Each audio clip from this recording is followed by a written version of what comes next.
when I was 9 years old, I wanted to be Godzilla. So that should Sorry, put you into perspective. what? And when I was 9 years old, I was like, when I grow up, either I want to be Godzilla or I want to be Optimus Prime. So These are very, I can't have. very realistic expectations you set on yourself. I was gonna do an Italian accent, but then I realized that I can't do an Italian accent. Ladies and gentlemen, that's all horrible. What's up, people? Yeah. I'm not even gonna try. I thought I could do it. You know, it's the thought that counts. An Italian accent. Isn't this movie French? Oh my God! I knew it. French. I always tisk. see people. If you listen to our previous recording, you will know and forgive me because me and geography and history are not friends. So yeah. All of my sins have been washed away. All of your sins. I almost sang a P. Diddy song, but I was like, nah, not no. today. Anyway. Welcome once again, folks, to the Chilli Penguins podcast. I am Jobadiah Tinehouse, and as always with me. Hello, everybody. This is Pison the Seventh here. How are we doing today? Today we're feeling badass. Badass? Yes. Sunglasses on, badass. Leather jacket on. What was it? Yes. Like a mini beanie on. Mini beanie and some milk. Who knew milk could be badass? Man-made milk. If your kid doesn't want to drink milk, show them Leon. They'll be like, you know what? When I grow up, I want to be Leon. You know what? That's. I don't. As far as role models go, I don't know. Okay, you know. As far as role models go, but the badassery is there. Yes, that is there. Role models, not so much. Questionable, if you may. Questionable. Very questionable. Very questionable. 90s action is just different. Bro, this movie... Okay, first of all, there's a lot of great things about this movie. But also, this movie is very 90s. Like, it's so 90s, bro. So 90s. Like, I was watching it recently and I had to tell myself, this was the 90s. This was the 90s. I like the 90s-ism of it, though. The 90s... But here's the thing. Wait, sorry, before you continue, it's like the 90s is a theme now. Yes, it's the 90s-ism. We have modism, we have cubism, we have 90s. The 90s-ism. Everybody knows that. Yeah, the 90s-ism is strong in this film. It's almost like watching it now. It feels like the movie itself is aware that hey, I'm from the 90s. I'm from the 90s. Yes. Yeah. I'm gonna be the best 90s film I've ever seen. It looks like that. Yeah. Which is kind of an endearing quality. You know, it's like, you know, when something is the best of its time. Yes. Therefore, you can always like enjoy it because it just succeeded at being that thing. And I think what's good about it is that it knows what it is and it leans in. Oh, it leans in, yes. Yes. For those who might be confused, and I have no idea why you would be confused, but we are talking about Leon. Not the Lion King. We're talking about Leon the Professional. Yes. Was it 1994? Maybe? 4. Yeah. 1994. Directed by Luc Besson, I think. Yes. I think written and directed, does it not? Yes, written and directed. Yeah, starring's got some heavyweights in the cast. We've got Jean Reno, we've got Gary Oldman, baby Natalie Portman, emphasis on the baby, Yes. and Danny Elio. I don't know if I'm saying that right.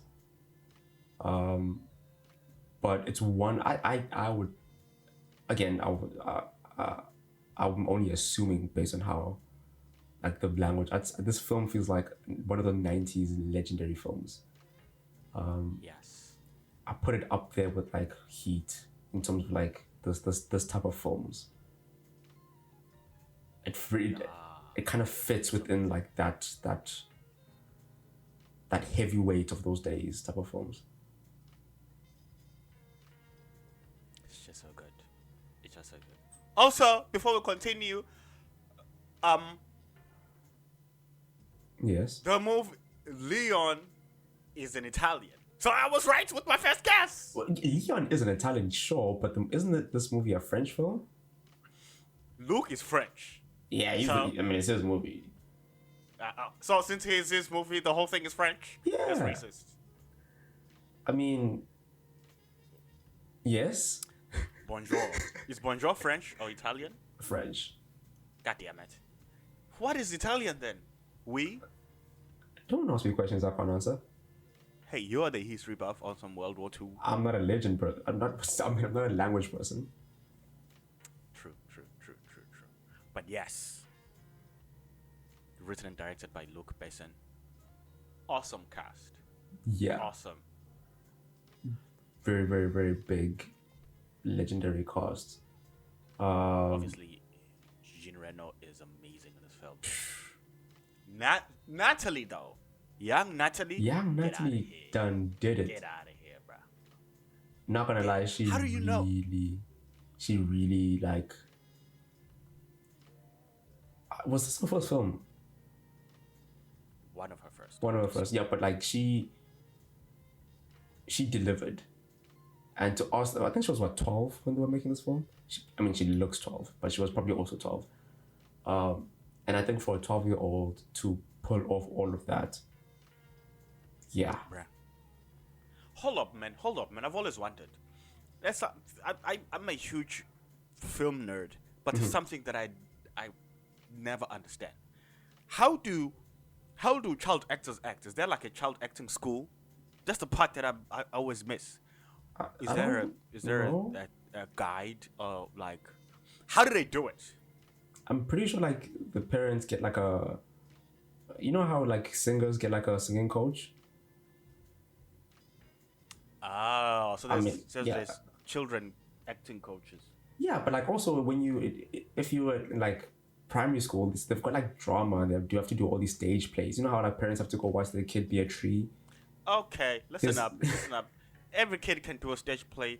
No kid can pull off a freaking amazing Oscar-worthy performance in an international film.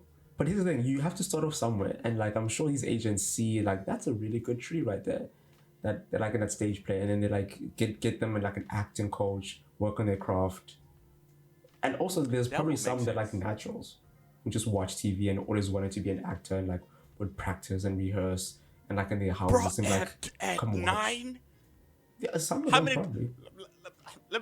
Name one thing you were good at 9 years old. Listen. Name one good thing. This isn't about me. You were good at. This is not about me, okay? Actually, let's stretch it from 9 to like 13. Give me one thing you were excellent at. Hey. Like you could have went professional on at 9 years old. Actually, I was good at running. I was like in the athletics. You were good at running? Yes. Okay. No, but every kid was good at running, except if you were on, the larger side. Which don't understandable. Hey, there were some very fast, large kids out there.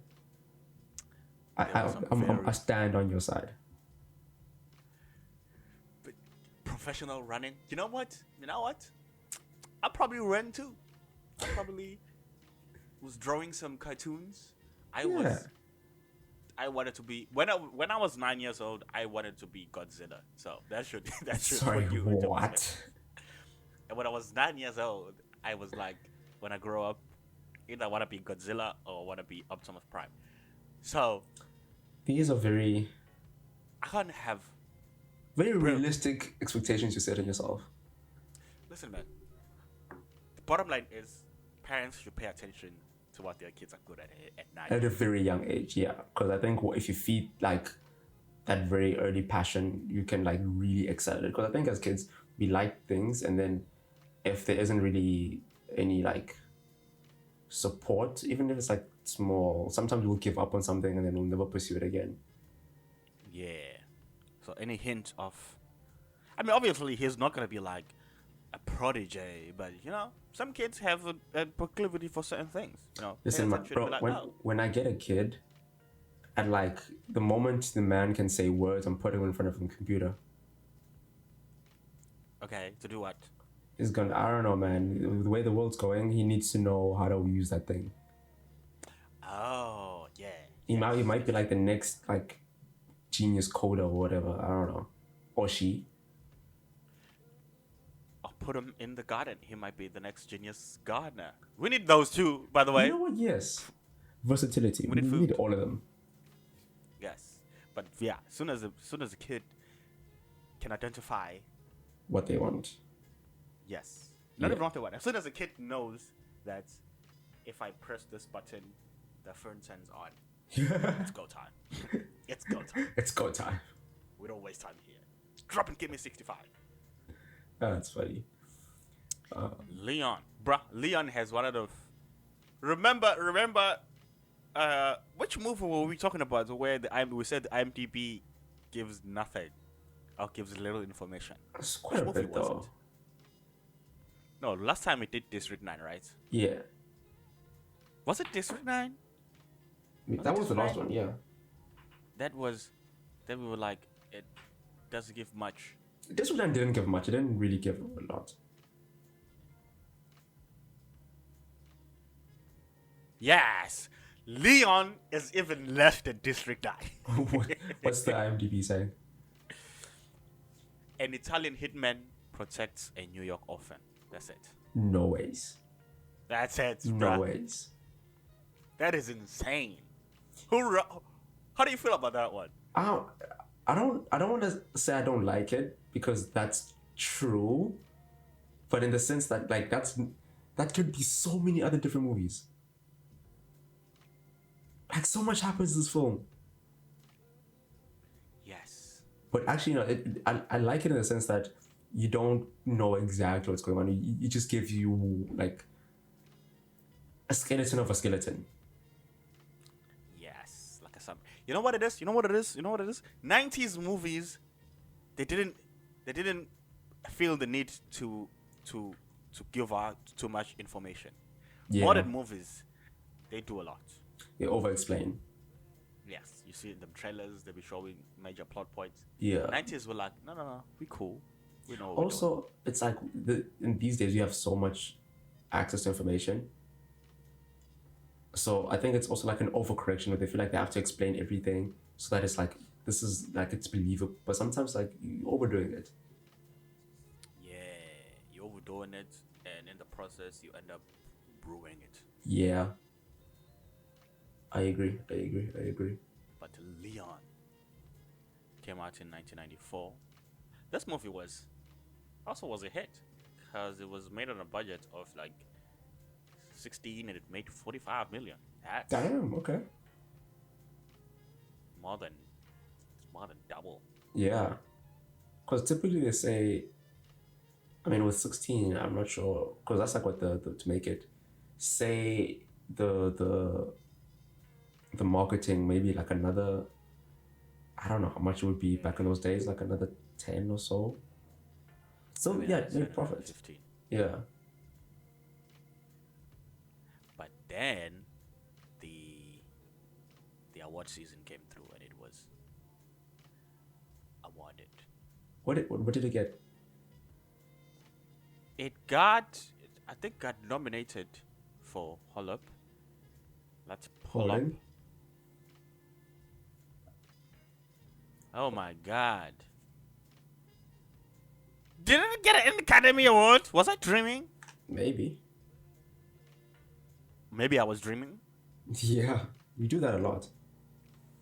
Listen, first of all, hey, listen to me. I'm listening. I'm pretty sure Luke was nominated for his screenplay.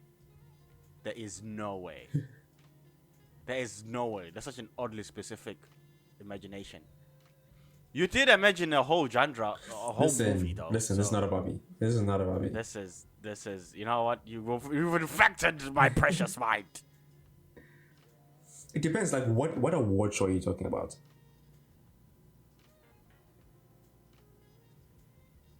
yeah. Because it did win quite a bit, but it's like depends which award you're talking about. Yeah, so they won. I can't say that word. Milieu film.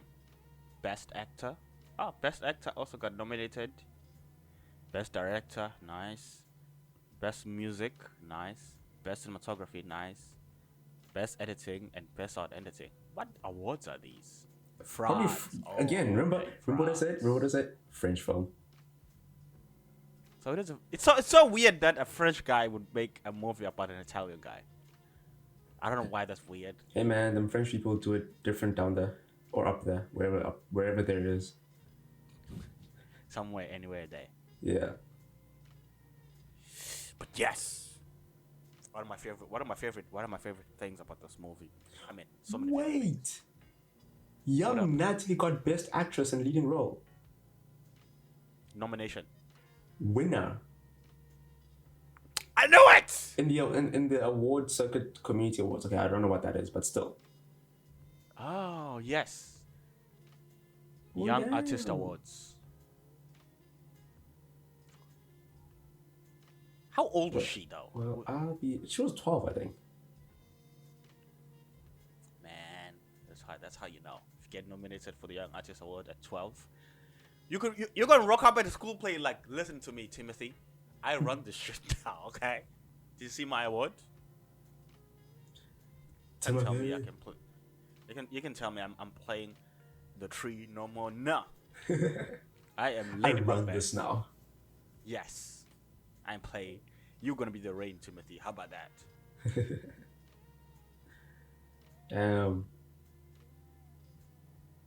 Also like 16 nominations. It's being nominated. Where else have we seen Danny Elio from? He looks familiar. Somewhere, I guess. I've seen him. I know his It face. feels like recent. Recent? Yes. He's a big actor. I don't know about recent. I'm saying it feels like I've seen him in a film that I've seen recently. Oh, May not okay. have been released recently, Oh, okay. Makes sense. but I must find out where I saw it. Maybe it was Leon, and that reminded me of the first time I watched Leon. I don't know at this point. It could be. Come closer. Because I mean, his face is like recognizable, but I can't say I've seen him anywhere. Yeah, he has one of those faces where you're like, he's that guy. Yeah. I mean, shout out to him. No hate. Oh, okay. Sorry.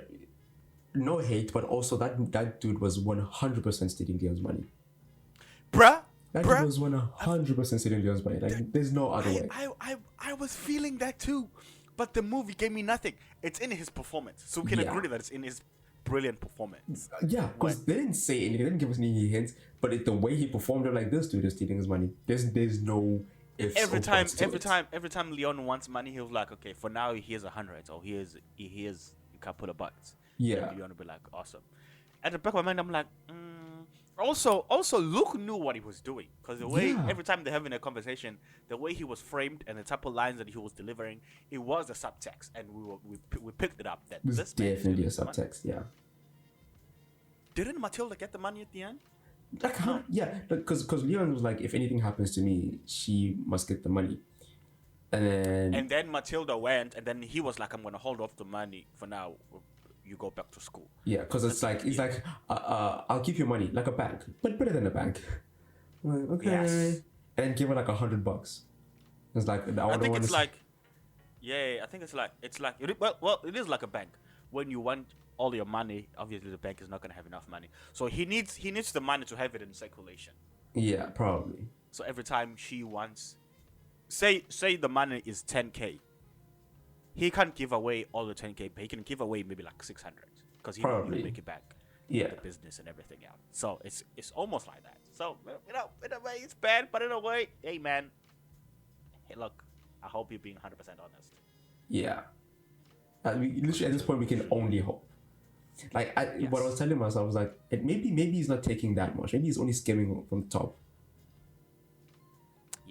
he's skimming from the top, but at the same time, he's not portrayed as 100% evil. So he has that element of, you know what, he is a bit trustworthy, where we can assume that, okay, he's doing good, a little skimming off the top, that's fine. Yeah.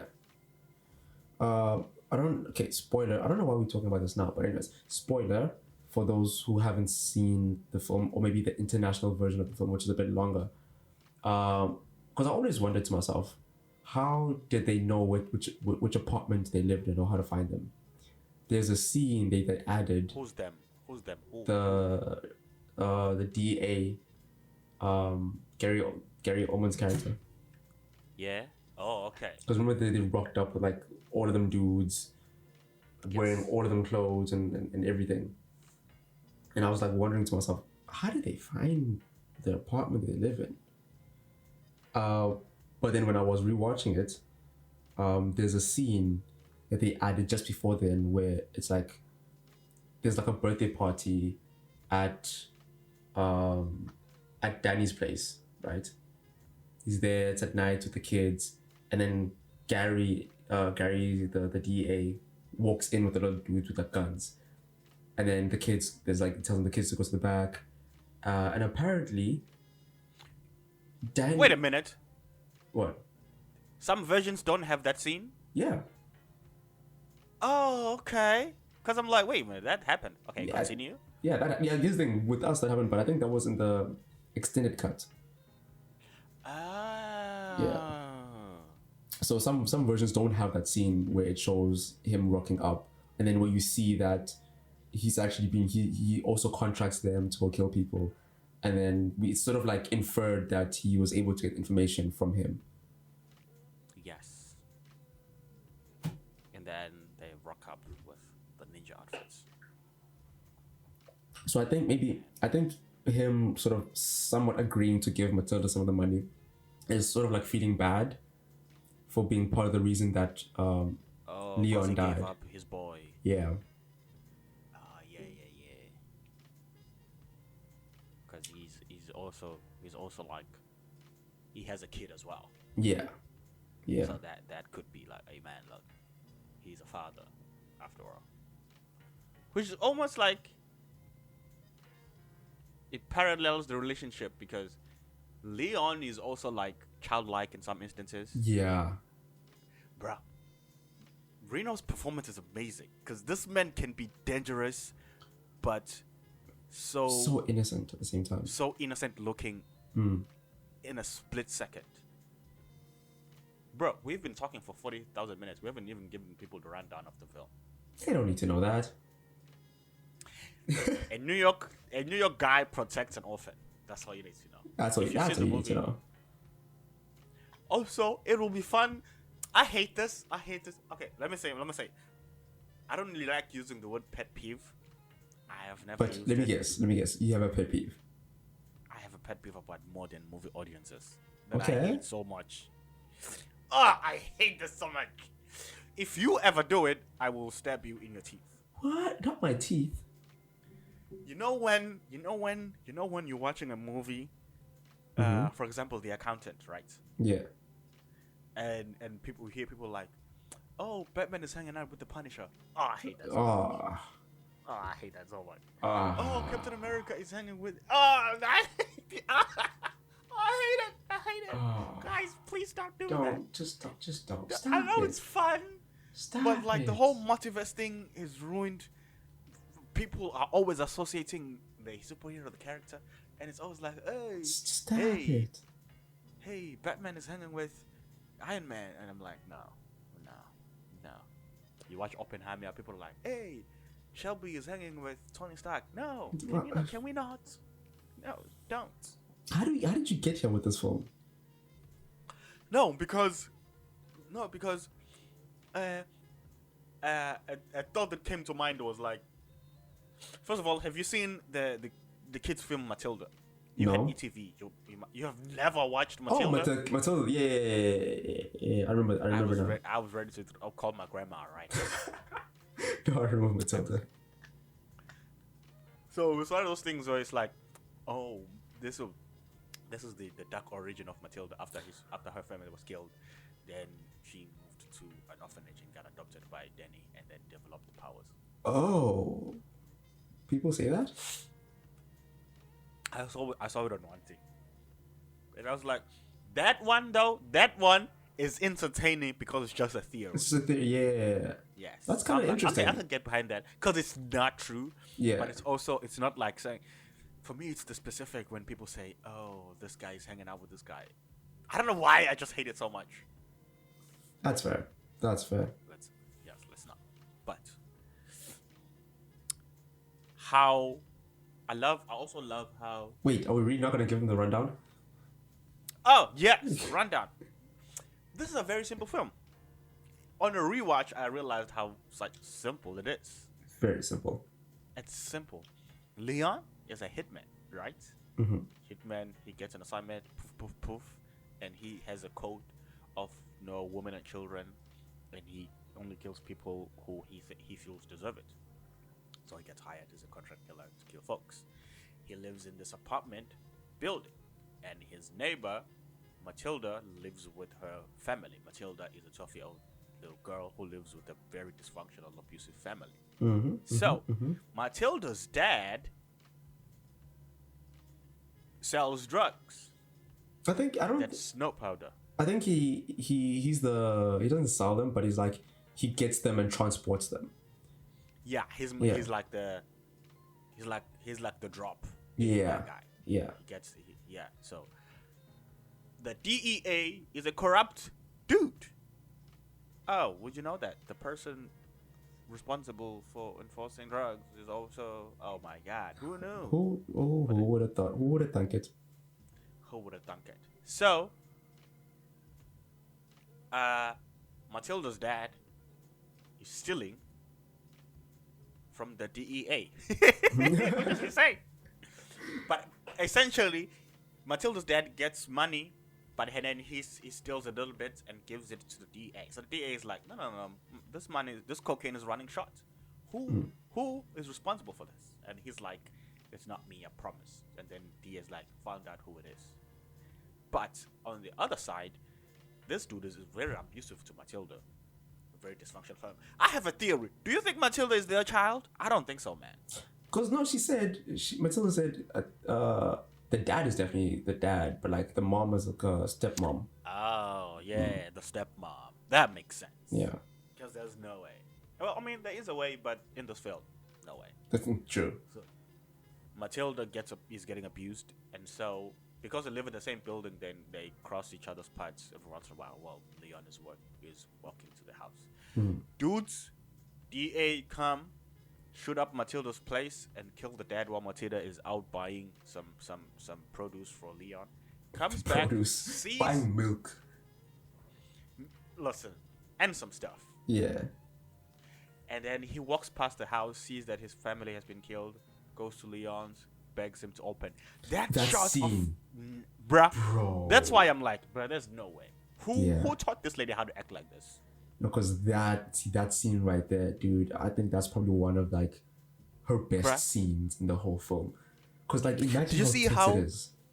She's trying to be loud by saying please, but at the same time trying not to be loud because they're gonna hear her. So she's like, please.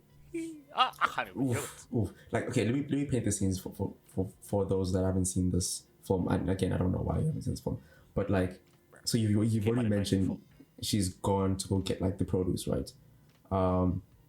In the house. So it's like the dad, the stepmom, the older sister, older stepsister, or older half sister, I guess, older half sister, and the youngest brother. Those like the four people in the house. 4 years old. It's like a 4-year-old little boy. DEA agent walks up. I think he's high on something. That dude is just, because even like the people the other agencies with are like kind of scared of him, low key. Kinda. All the way scared of him. Man is a loose cannon. He's a very loose cannon. He walks in and starts shooting at everything that moves. Which is why like his people he's gone with are like scared at the same time. They're like trying to dodge and like be behind him. Because he walks in, shoots like the older sister was just like in front of the TV running or something, walks into the bathroom, sees the mom taking a bath, shoots her, no thought whatsoever, like shooting at anything that moves. Now, that whole scene continues. I'm not focusing on that right now.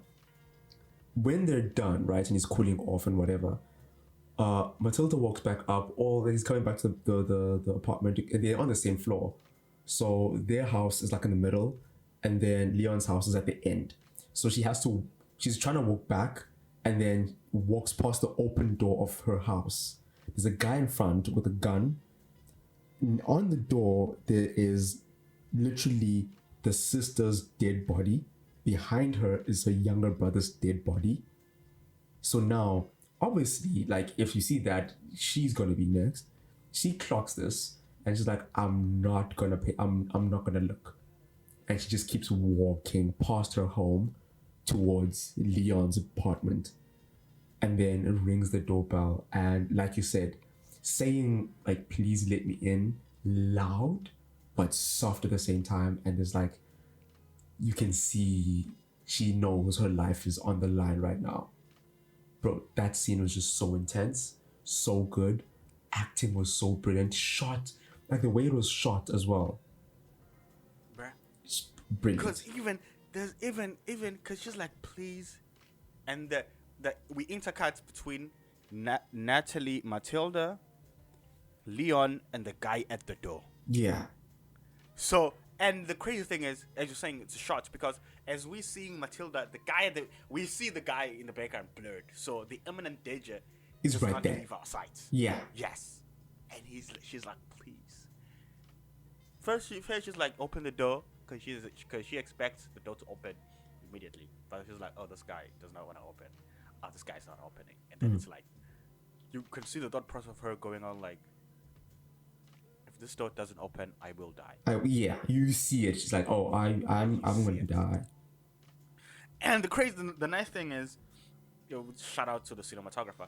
When Leon opens the door, there's this light that illuminates her face, almost like God is like revealing himself. Like yeah, the savior. It's like you've been saved. The save. Yeah, that was brilliantly done, actually. It hits.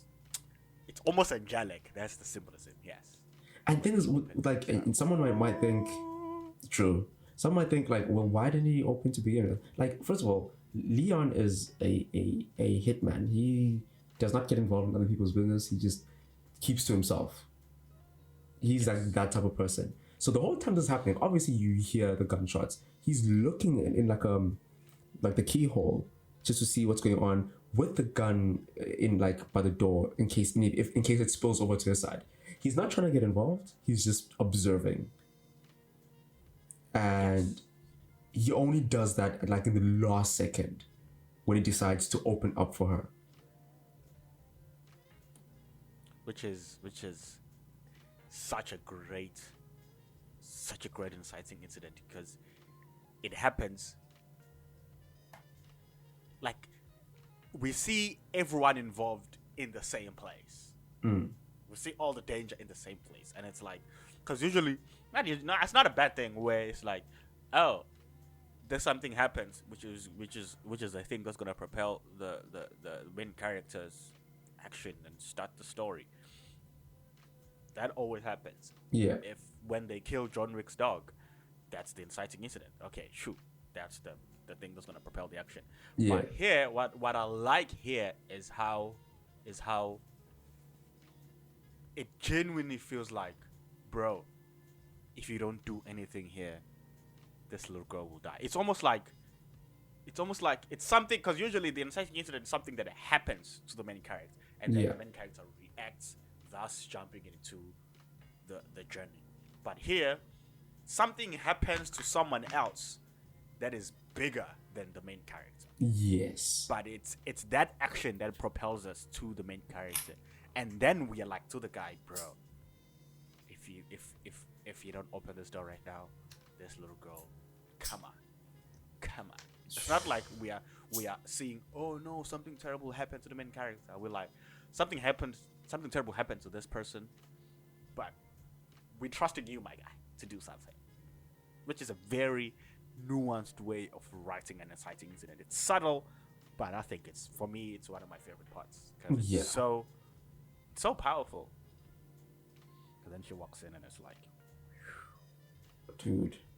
because he knows as well. As soon as he lets her in, it's over. Yeah. And it's like, it's funny because at some point after that, they realize, because the guy literally was killing everybody there, they realize that there's one person missing, like a little girl. And then the other guy that was by the door realized, well, a little girl just walked past here. Then he goes to the door, slowly pulls out the gun. And but it's a small detail that I really like, because like Leon's looking at the guy across the door, like, oh shit. Pulls the gun out, like trying to like aim for his head, looks back at the door, sees his head is also like, that is insane. he just sees his head is actually more towards the left and then readjusts. Because this man is, at this point, he's ready. Yes. He's like, just make one move, I'll blow your head off. Just do it. And then she puts on like cartoons, which then convinces the guy that, oh, then that's just a regular kid that lives here, just going in to watch cartoons. That's normal. But also the darker part of it. Oh man, the darker part of it is insane because you remember how back home Mathilda was trying to watch cartoons, right? And her sister was always, and she was getting abused. And my interpretation of it is that the cartoons were sort of cartoons were her way of coping. Yes. He walks in. She walks in, sees her family, gets into the house, doesn't even cry, doesn't even freak out, just goes to the cartoons because that's her way of tuning out. And that's so dark, man. Because it's like this little girl just saw her family, and then she's like, "This is the only thing that used to give me joy." Mind you, it's not okay. Even darker than that, it's not the family, right? Because again, the family's been very abusive to her, like emotionally, physically, and all that. It's the 4-year-old little brother that she saw lying dead in front of the door. The only person in that house. The only person in that house that she loved, and that like they had like a relationship. And instead of crying, instead of crying, she goes to the cartoons, as like that was her only escape, the only escape she knows. Messed up. Yikes. But it's also like very cinematic because they told us a lot without telling us. Without saying a lot. You know, whoever said show don't tell, he was up to something. They knew something about it, something. They knew a thing or two. I'm gonna give them that. Damn. But also I really like Luc Besson's writing style, because dialogue is very sparse. It's like this film is not dialogue heavy. Yeah. It's very direct. Like when the dialogue is there, it's very direct, but it also very emotional. Yes. It's almost like the dialogue is not trying to be fancy, because what's happening here is not fancy. Nah. I feel like if they tried to make dialogue like quirky, it wouldn't have as emotional of an impact. Yeah. Question before we continue: how did you feel about Gary Oldman's character? Oh man, listen. Everyone, I love Gary Oldman. How could you not, dude? Listen, bruh. My favorite moment when he pauses when the other officers come to investigate the crime scene and he's there. Yeah. And then he pauses and goes, "I don't got time for this Mickey Mouse push." Oh my god. Yeah. Larry can go from 0 to 100 and then go back to 0, like nothing happened. Like nothing. Literally, like nothing happened, and then he makes the people around him uncomfortable because of that. Bro, he makes can never tell everybody uncomfortable. Like, because one of my things was like, how did this guy end up as the chief of the DEA, man? How? Dude, this man is unstable as hell. Everyone. That line. Such an iconic line.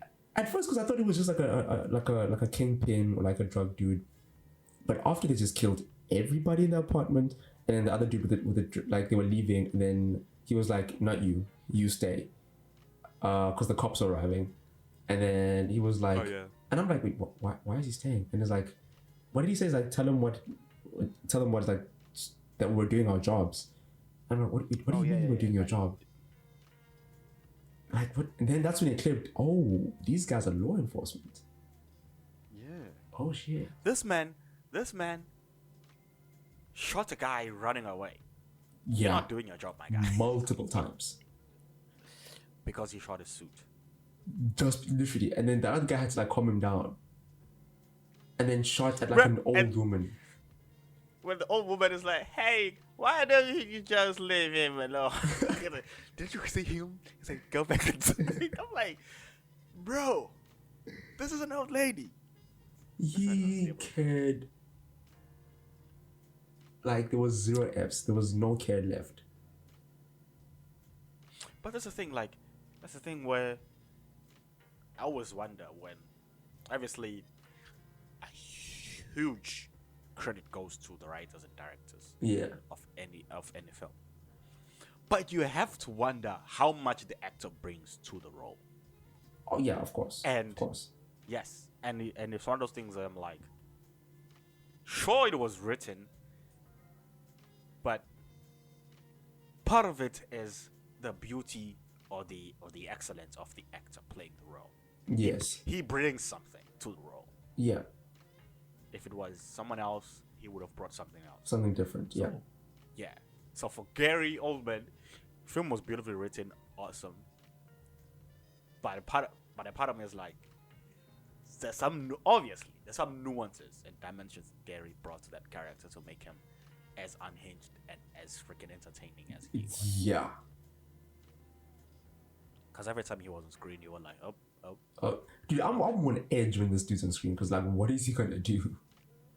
One of my favorite sequences when Mathilda tries to go to kill him at the office. At the office, yeah. Then he goes to the bathroom. One of my favorite, probably my favorite shot of the film is the close-ups in the dinner table they have with Mathilda. The dinner table. But yes, when Mathilda asks what do you do, and then Leon says, "I'm a cleaner." Oh yes. And then Leon tilts his head and looks up. That's my favorite shot of the film. Yeah. But my second favorite, when Mathilda walks in and Gary is behind the door and he closes the door. Yeah. But then we go to Mathilda, and then we cut back to Gary Oldman's character, and he's all the way there. There's something so intimidating about the evil guy standing all the way over there, just looking at you. Walks slowly.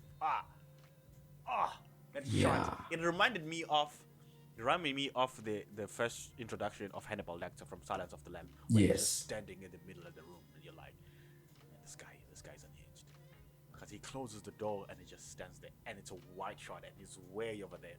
And it's almost like we're saying, obviously, not even almost, it's like we're saying it from Matilda's perspective, and he's way over there. But then we know what he's doing. So he's just standing there menacing. Tell me, what would be more scary? Walking up to, let's say, a dark place and seeing a guy just standing there. Just standing. Or walking up to a place and you see a guy trying to intimidate you by saying things or being quote unquote menacing. The dude standing there is terrifying. Bruh. And There's bro, something so ominous about it. Very ominous. And what made it worse is that like she thought she had the drop on him. Yes. And things. Oh yeah. Yeah, because she thought she was walking to the stalls. Yeah. But nah. That because dude, he didn't like he just walked to the sink, popped one of his pills, washed his face, and he did it in his own time, no rushing, just on his own time. And then when he took out the gun, he didn't take it out and point it at her like more cool. He just casually. Very casually. No, I can kill you, by the way. Just by the way. It's like, by the way, I'm most probably gonna kill you. Yes. That exchange in the bathroom where you're like, oh, I'm guessing it's more personal. Yeah. And she goes, you killed my brother. He goes, I'm sorry. And we're like, for a second, it looked genuine. I'm like, oh, is he? Bro, that's actually, I was about to say, for The me, nigga's like, yeah, that was one of my favorite dialogues, like lines, when Bruh. she was like, I'm not sure the exact words, but it's something along the lines of, do you like your life? And then she said, yes. And then he's like, okay, good. Because one thing I hate is taking or killing someone that doesn't value life. And I'm like, yes. what the actual hell? There's no winning with this guy. There's no winning. Because it's only when you fear death. And I'm like, bruh, this is a 12-year-old little girl. What are you dropping some philosophical bombs for? Bro. Oh shoot. I just remembered. I remember reading somewhere. Because going back to what you said, like, is it the writing or the actor? In this case, it's a bit of both, but more the actor. Because Gary Oldman, In the bathroom exchange. in the whole thing, Gary Oldman improvised a lot of his performance. Oh man. I mean, Even but that everyone, as you're saying, that it's both things.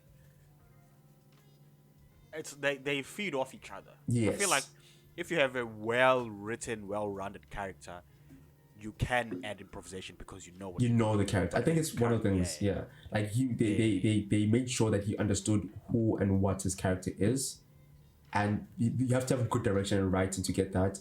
And once the director and the actor understand who this character is, it's easy. Yes. Then you can take the character anyway, and it will work. Yeah.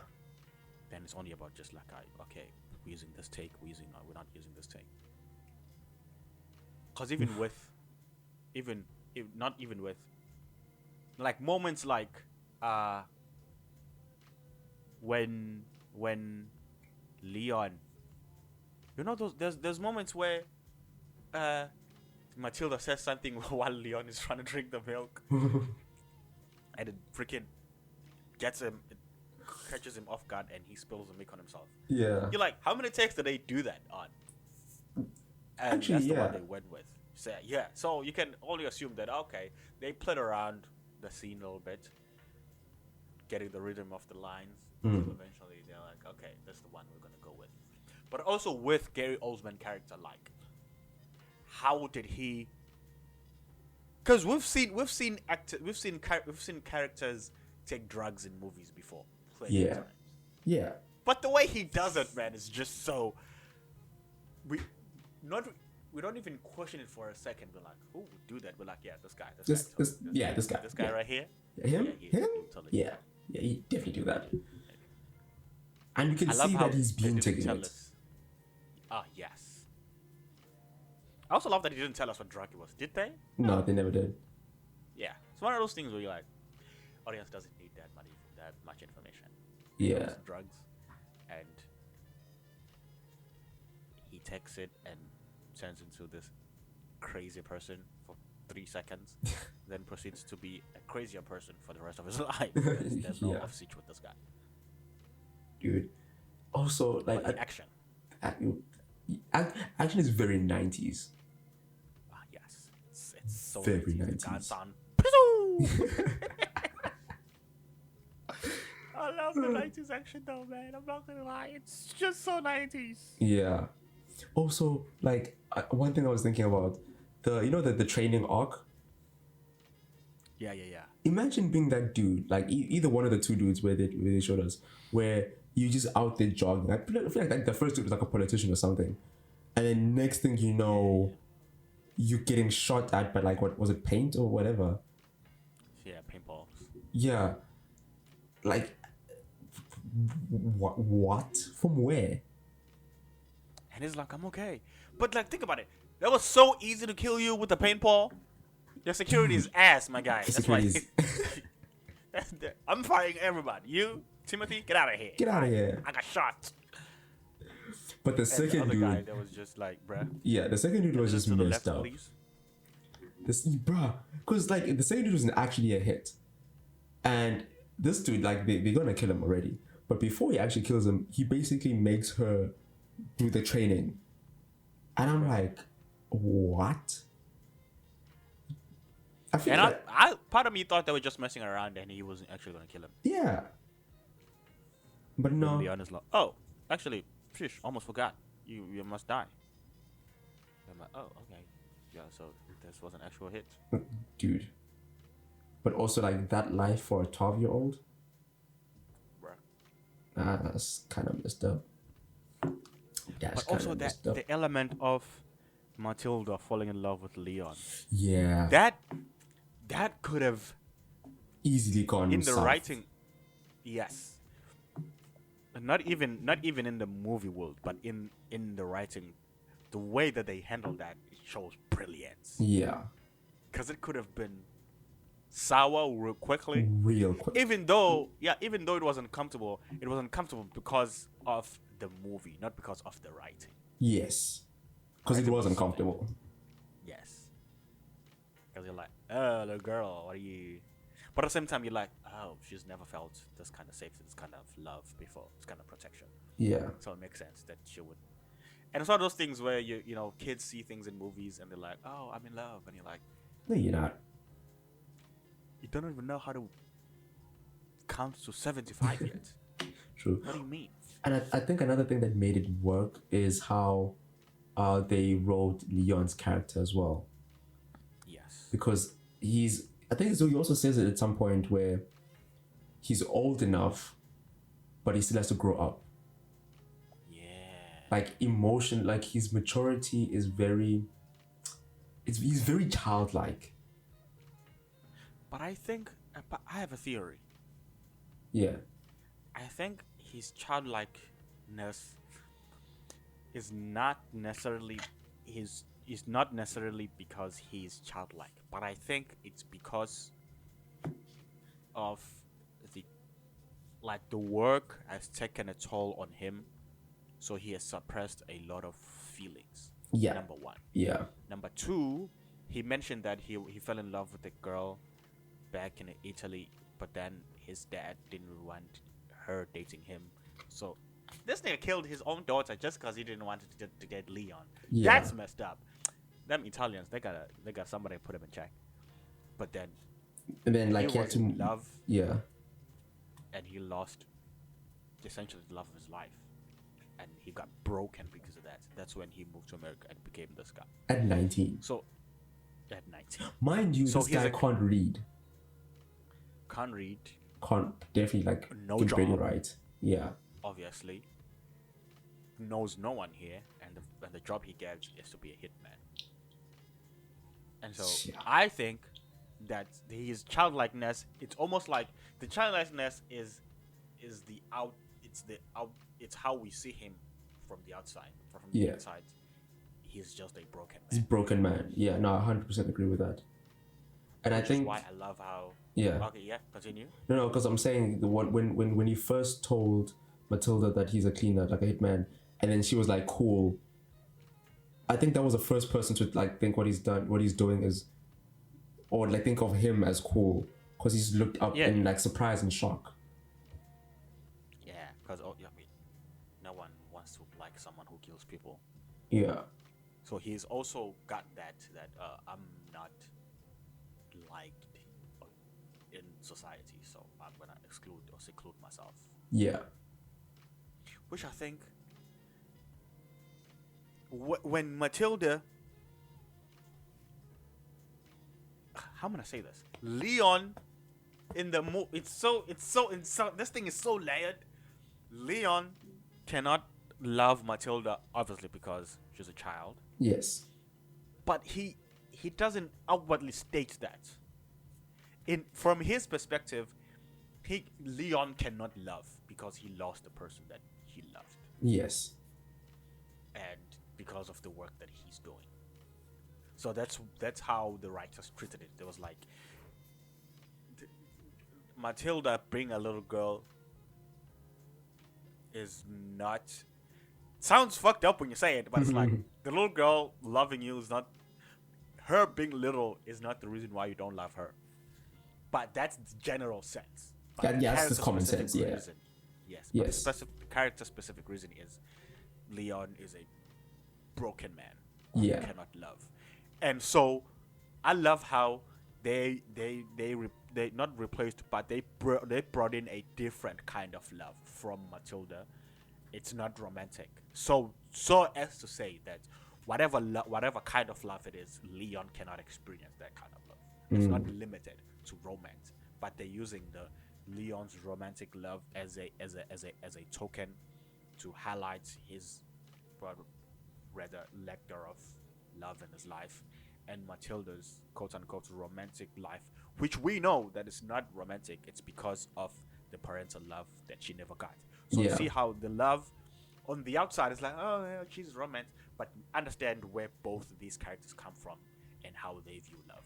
And I think that's perfection writing right there. Yeah. That's next level. Yeah. I mean, it's basically redemption through love in a way, for both characters in different ways. Yes. Because I mean, if you think about both of them in the beginning of the film, they were both like isolated and both alone. Like Matilda with the family, and then with Leon through his job, and then it's like this connection. Like Matilda finds someone who cares for her, and she obviously interprets that as like love. And then with Leon at some point finds a purpose Yes. through killing by protecting her in a way. Yeah, almost like Matilda finds someone who loves her, Leon finds someone to love, and it's that redemption where it's like, oh, it's, Leon is like, oh, I can care for someone else, and I can show my care for someone else. Yes. Obviously, in the plot of the movie, by protecting her and saving her from these people. Yes. And Matilda can learn that someone actually cares for her, that they will go all this way to protect her. Brilliant, right? None of this is said in the film. This is true. See that. Yeah. And it's like, it's one of those things where, like you said, this is uncomfortable. Those scenes are very uncomfortable. But yes, it's also like done in a way where if you actually like watch it, you can see these subtexts in it. Yes. It's almost like the writers were like, what I'm saying, writers was one guy. Luke was like, I don't want the people to be uncomfortable because of the content, but I want them to be comfortable because of the context. Yes. 100%.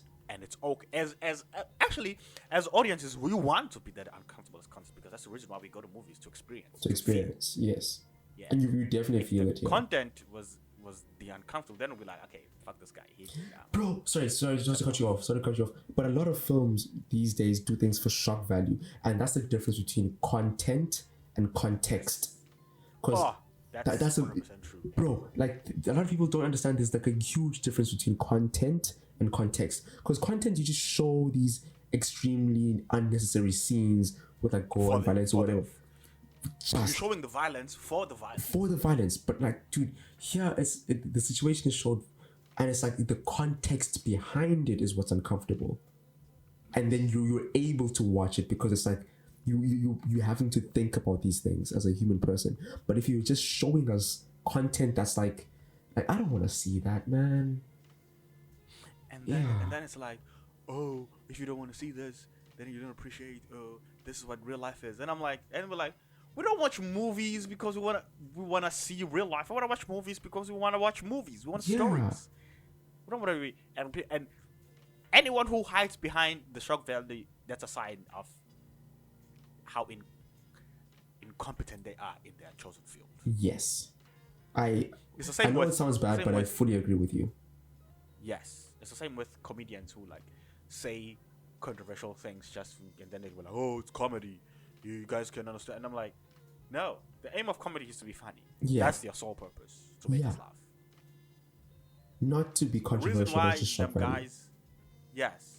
why them guys seemingly make us laugh while saying controversial things, it's because we are laughing. The Yeah. laugh comes first, and then the controversy.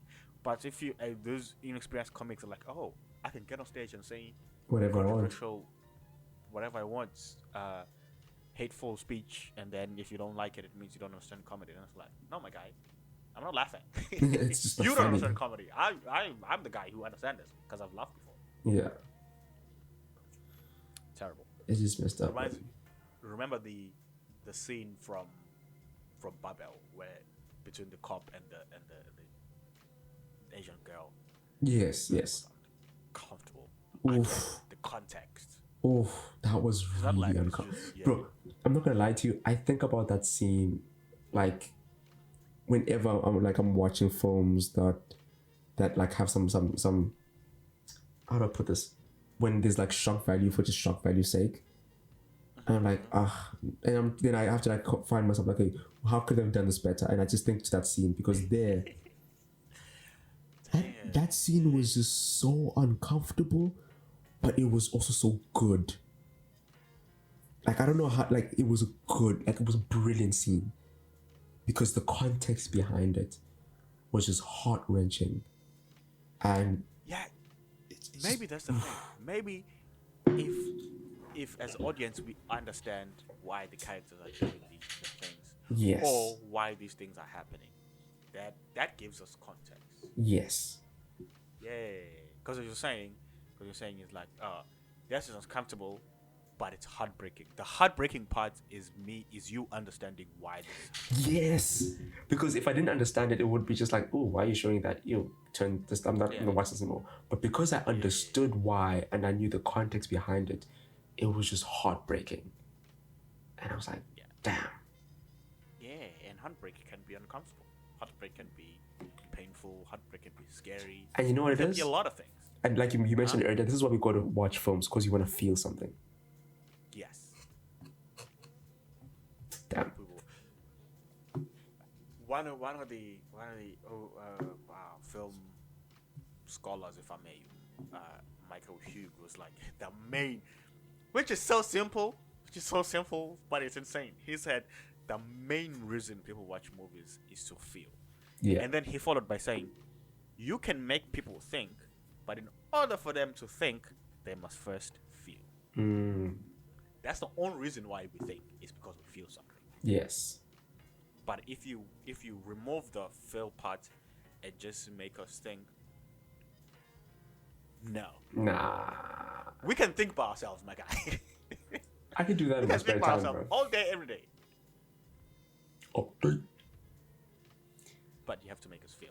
Yeah. And this movie definitely made us feel. 100%. 100%. We've come across the hour, my dude. Any final thoughts? Final thoughts? 90s action. Give me more. Those are my final thoughts. Yeah. I'm in agreement with that.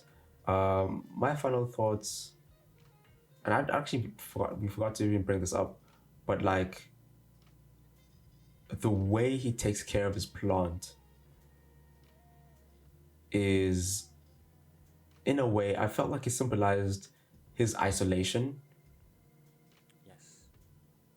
And I like how, in the end, how he just wrapped it with care before sending her down. As like... Yeah. Like everything's going on and man is saving a plant. Yeah, I just felt like that was part of him. It's like, Mathilda, you take this. And her planting it so it can have roots at the end. I just thought that was beautiful. Yeah. That was a beautiful moment. Also, this movie was beautifully shot, man. Like, it looks so good. Yeah. It looked freaking amazing. Yeah. Classic 90s film. Classic 90s. No notes. No notes. Also, unrelated, before we close, I love the poster for the movie. I hate modern posters where they try to include every single person in the poster. Bro, the Avengers and like with everybody in the poster. Oh man, I am not a fan. Get in the poster. Hey, the man, get over Get here. in here. It's like, bruh. There's a video I'm gonna send you about movie posters once I find it, and it will make you appreciate movie posters even more. All right, send it. Ladies and gentlemen, if you have not seen Leon, you're wasting your life. I'm gonna say this. Your entire life? Your life means nothing if you've never watched this movie. Damn. Look at yourself in the mirror and say, "My life means nothing." I'm not gonna go that far. Oh, yes. But peeps, it's been good. We shall catch y'all on the next one. Goodbye.